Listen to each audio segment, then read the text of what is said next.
এই যে 25শে ডিসেম্বর বড়দিন পালন করছে না? কেক, বড় বড় কেক দোকানে বিক্রি হয় না? 25শে ডিসেম্বরে কেক খাওয়া কি? যদি বলছেন কেক তো ময়দা দিয়ে তৈরি হয়, ওটা খাবার আবার অসুবিধা কি আছে? ও হারাম হবে কেন? আপনি সব কেক খান, কোনো অসুবিধা নেই, কিন্তু 25শে ডিসেম্বর উপলক্ষে যে কেক তৈরি করা হয়, এটা খ্রিস্টান ভাইদের একটা দাবি যে 25শে ডিসেম্বর যিশু খ্রিস্টের জন্ম হয়েছে, কিন্তু বাইবেলের কোথাও এই কথা লেখা নেই যে 25শে ডিসেম্বর নির্দিষ্ট করে যে যিশু খ্রিস্টের জন্ম হয়েছে 25শে ডিসেম্বর, বাইবেলে এটা নির্দিষ্ট করে উল্লেখ নেই। তারপরেও ধরে নিলাম যিশু খ্রিস্টের জন্মদিন এটা 25শে ডিসেম্বর।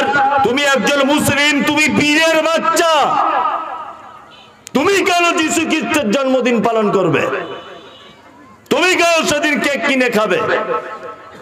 কোম্পানি যদি ওই দিনকে কেন্দ্র করেই যদি ওই কেক যদি তৈরি করে থাকে, আর আপনি যদি ওই কেক ওই দিনেই পাওয়া যায় আর ওই উদ্দেশ্যে যদি কেনেন, অবশ্যই ও কেক হারাম, অবশ্যই হারাম। বলছে বাচ্চা কাঁদছিল তাই কিনে এনেছি, তুমি ঢং খুঁজে পাও না? তোমার ওইটুকু বাচ্চা বুঝলো কি করে আজকে 25শে ডিসেম্বর? হ্যাঁ, তোমার 5 বছরের ছেলে বুঝলো কি করে আজকে 25শে ডিসেম্বর? সে ক্যালেন্ডার বুঝে না। ওটা কিছু না, ওটা তোমার নিজের বদমাইশি, ওটা তোমার নিজের বদমাইশি। খুব মনোযোগ দিয়ে শোনার চেষ্টা করবেন। ইসলাম অত সহজ নয়, আবার খুব কঠিনও নয়। ইসলাম অত সহজ নয়, আবার খুব কঠিনও নয়। আপনার কাছে বিনীত অনুরোধ, মুহাম্মদ সাল্লাল্লাহু আলাইহি ওয়াসাল্লাম যে ব্যাপারগুলোকে নিষেধ করেছেন সেই ব্যাপারগুলোকে নিজেকে হটিয়ে রাখবেন। মুহাম্মদ সাল্লাল্লাহু আলাইহি ওয়াসাল্লাম যেটা করার আদেশ দিয়েছেন সেই ব্যাপারে এগিয়ে চলে যাব ইনশাআল্লাহ, ইনশাআল্লাহ। আজকে ওদের থেকে আমরা কিছু কিছু জিনিস শিখেছি, বেজাতিদের কাছ থেকে। এগুলো আমার বিষয় নয়, আমার বিষয় অন্য। কোরআন মাজিদের আয়াত দিয়ে বলবো একটা একটা করে, এগুলো আপনাকে বলে দিচ্ছি। বেজাতিদের কতটা অনুসরণ করেছি দেখুন। এক, শিশু যখন জন্ম হয় অন্যান্য ধর্মের মানুষেরা মুখে ভাতে অনুষ্ঠান করে, অন্নপ্রাশন যাকে বলে না, অনুষ্ঠান করে। এখন এটা দেখে দেখে দেখে দেখে মুসলমানরাও করছে না, হ্যাপি বার্থডে টু ইউ, বুঝলে না? মনে হচ্ছে কি একটা বাঘের বাচ্চা জন্ম হয়েছে। হ্যাঁ, ওর বাপের পাছায় লাথি মারলে ধোঁয়া বার হবে, ওর বাপ ব্যাটির জন্য বড় কেক নিয়ে হ্যাপি বার্থডে করছে। এটা হারাম, চলবে না। কি বললাম বুঝলেন? দুই নম্বর হচ্ছে কত বেজাতিদের আমরা অনুসরণ করছি। একটা মানুষ যখন মারা যায়, একটা মানুষ মারা গেল, মারা যাওয়ার পরে ওই পর্যন্ত শেষ, তার জন্য দান করবে, তার জন্য দোয়া করবে, তার বেটা দোয়া করবে, তার বেটা বেটি তার জন্য দান করবে, আর কোনো অপশন নেই। কি বললাম বুঝলেন? দোয়া আর দান।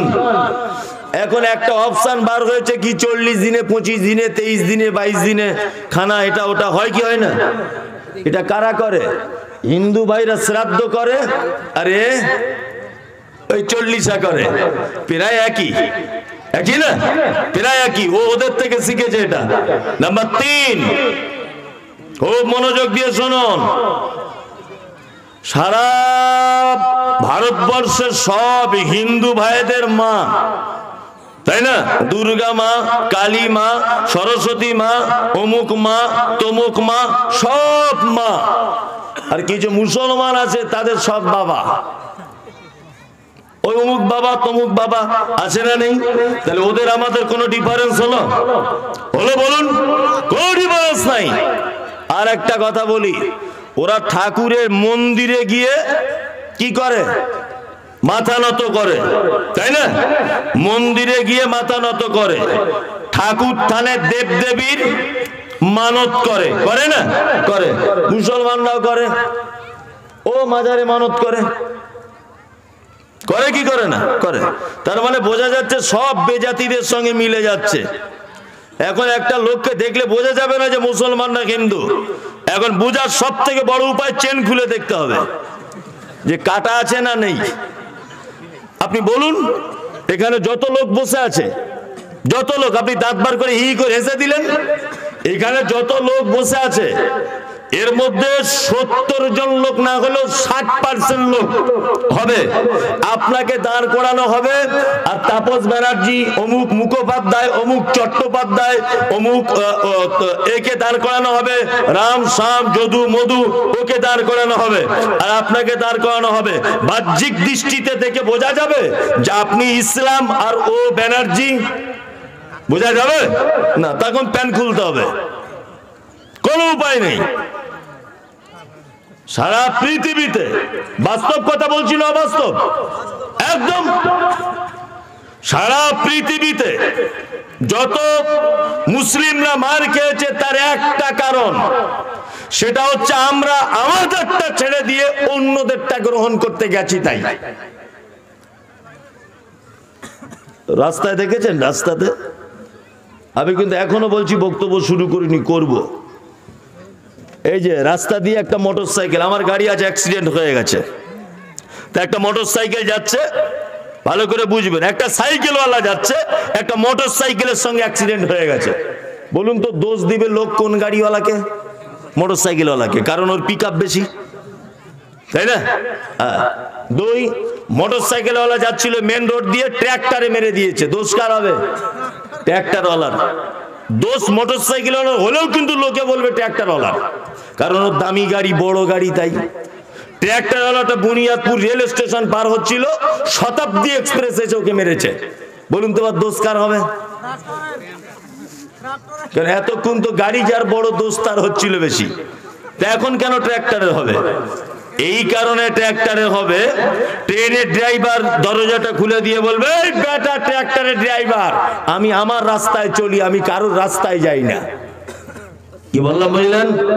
তার মানে তুমি অন্য রাস্তায় ঢুকেছো কেন, এই কারণে মার খেতে হবে। আমি বাড়িতে একটা কুকুর পুষেছি, আমার কুকুরটাকে প্রতিদিন বিরিয়ানি খাওয়াই। আমার কুকুর একদিন ভুল করে আপনার বাড়িতে ঢুকে গেছে, বলুন তো আপনি বিরিয়ানি দেবেন না ঝাঁটার বাড়ি চালাবেন? ঝাঁটার বাড়ি চালাবেন।